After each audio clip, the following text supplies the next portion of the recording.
राम जी महाराज जब गए, हनुमत चरित्र कथा, राम जी महाराज जब जाने लगे तो उन्होंने हनुमान जी से कहा कि तुम क्या चाहते हो। हनुमान जी बोले मेरे को जाना है, क्योंकि जहां राम वहां हनुमान। हनुमान जी जब कहने लगे कि मेरे को जाना है, तो राम जी महाराज बोले नहीं नहीं हनुमान, तुझे सबसे ज्यादा प्रिय क्या है? तो कह राम। तो हनुमान तू कह रहा है सबसे ज्यादा प्रिय है राम प्रिय है, तो एक बार जिस समय देवऋषि नारद का अपमान हुआ, विश्वामित्र बाबा का अपमान हुआ, उस समय पर एक राजा ने जब अपमान करा तो तूने उसको राम नाम लिखकर एक जगह पर बिठा दिया और कहा कि तू राम नाम जपते रहे। उसने राम नाम जपा। तब हनुमान याद कर, मेरे सम्मुख में तू खड़ा था और युद्ध होने वाला था, तो तूने क्या कहा था? प्रभु आप इसको मार नहीं सकते क्योंकि ये आपका नाम ले रहा है। राम से बड़ा होता है राम का नाम, आप इसे मार नहीं सकते। तब आपने ये संवाद कहा था, हनुमान बता तेरी प्रियता क्या है? हनुमान जी कहते हैं प्रभु आपने मुझे जगा दिया, क्योंकि मुझे श्राप ही ये मिला था कि तू जागेगा किसी की जगाने पर, आपने मुझे जगा दिया। इसलिए हे नाथ, अब मैं जाना नहीं चाहता, सत्संग करना चाहता।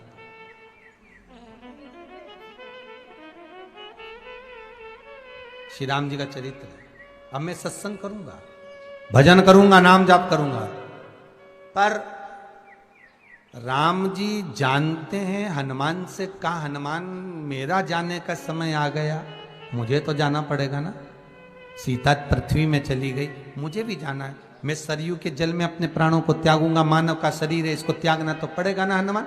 हनुमान जी बोले तो त्याग दो, त्यागने में क्या दिक्कत है, त्यागो आप तो। पर दिक्कत एक बहुत बड़ी है।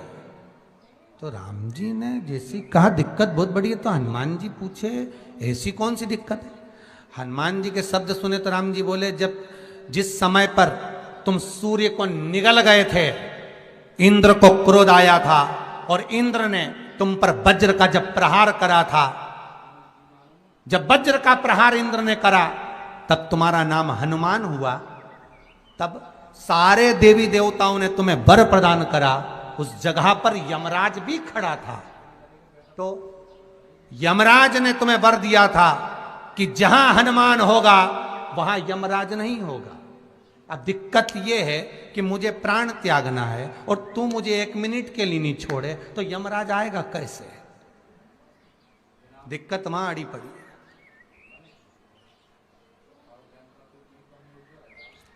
हनुमान जी मुस्कुरा के बोले राम जी महाराज से, प्रभु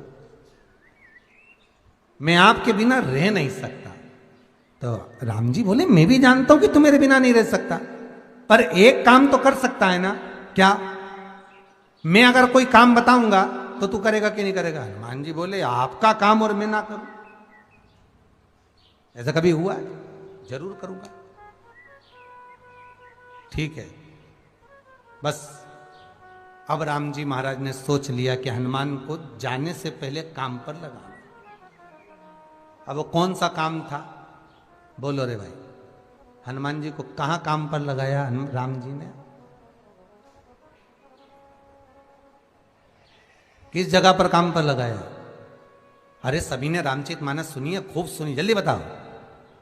राम जी महाराज ने प्राण त्यागते समय, सरयू जी में प्राणों को देते समय, राम जी ने हनुमान जी को किस काम में लगाया था?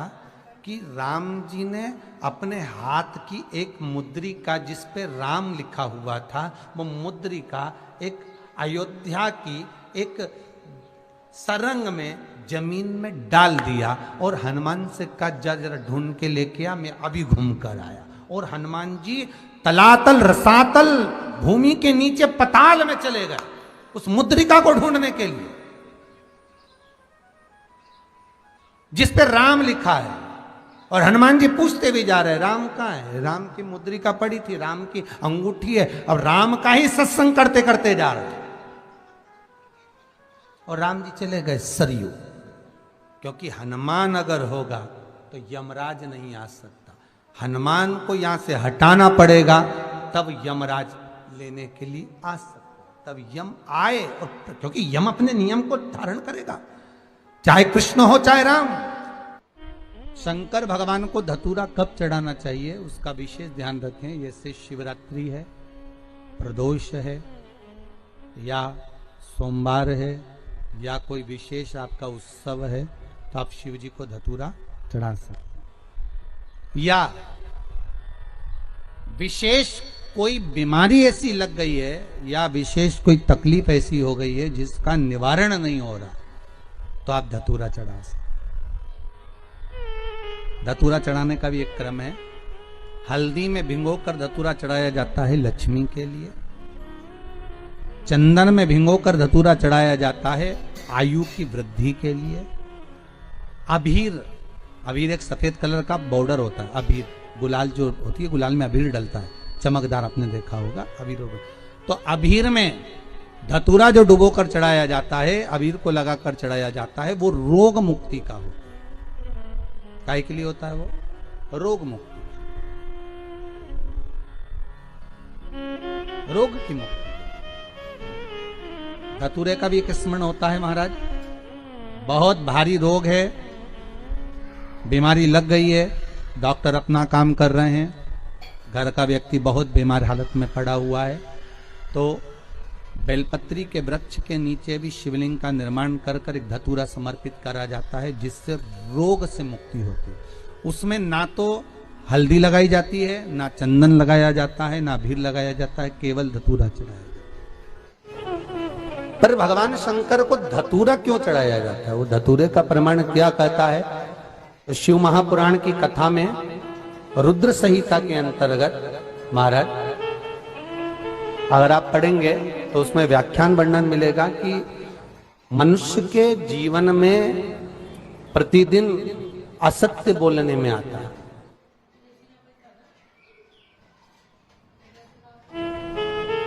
उसके मुख से कई बार असत्य का संबोधन निकल जाता है, झूठ निकल जाता है, असत्य निकल जाता है।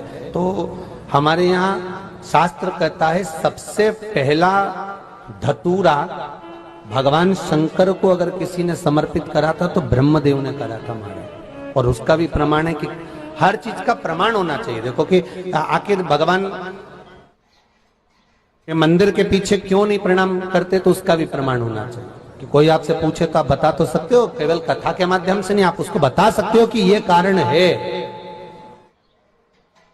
आप चंदन चढ़ा रहे हो तो उसका कारण बताना पड़ेगा कि ये चंदन क्यों चढ़ाया। चावल चढ़ाया तो उसका कारण बताओ कि अग्नि पुराण में लिखा है कि अक्षत की महत्वता क्या है।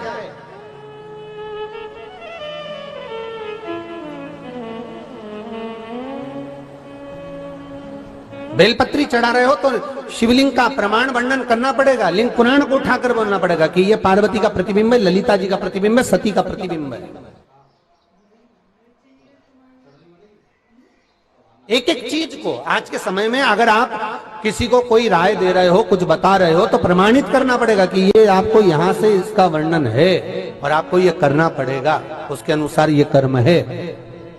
तो शंकर भगवान को सबसे पहला धतूरा भगवान ब्रह्मा ने चढ़ाया था। जिस समय भगवान ब्रह्मा का सिर कट चुका था, अभी आप आगे कथा सुनेंगे, ब्रह्मा का जब सिर कटेगा उसके बाद जब वो स्तुति करेंगे तो देखो भगवान शंकर को प्रसन्न करने के लिए धतूरा चढ़ाएंगे। शिव जी उनको कहते हैं ब्रह्मदेव ये धतूरा आपने मुझे चढ़ाया है। और क्यों चढ़ाया? क्योंकि आपने असत्य बोला था, उस असत्य को नष्ट करने के लिए आपने मुझे धतूरा समर्पित करा।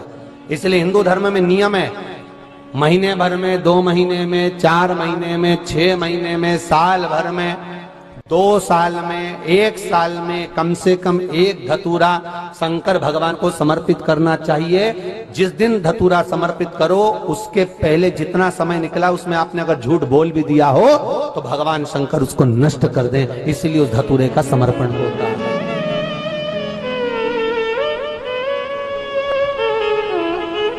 एक हमारे हिंदू धर्म में सबसे बड़ी बात है कि प्रायश्चित बहुत क्रम है महाराज। प्रायश्चितता का भाव बताया कि आप ऐसा करोगे उसके साथ ऐसा हो जाएगा, तो उसका प्रायश्चित ये है। आप कर सकते हो उसका प्रायश्चितता का भाव आप अमल कर सकते हैं, आप स्मरण कर सकते हैं।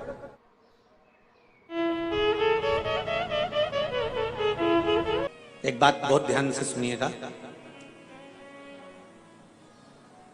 विवाह, शादी, संतान प्राप्ति, विवाह के बाद में विवाद या किसी नए कार्य के लिए आगे बढ़ रहे हैं और उसमें अड़चन आ रही है, तो एक बार किसी ज्योतिष आचार्य के पास जाकर पूछना, वो बता देगा या तो मंगल या शनि कुछ ना कुछ कोई ना कोई क्रूर ग्रह तकलीफ दे रहा होगा। ज्योतिष आचार्य के पास जाएंगे, वो कहेगा। जितने भी ग्रह हैं, चाहे राहु हो, केतु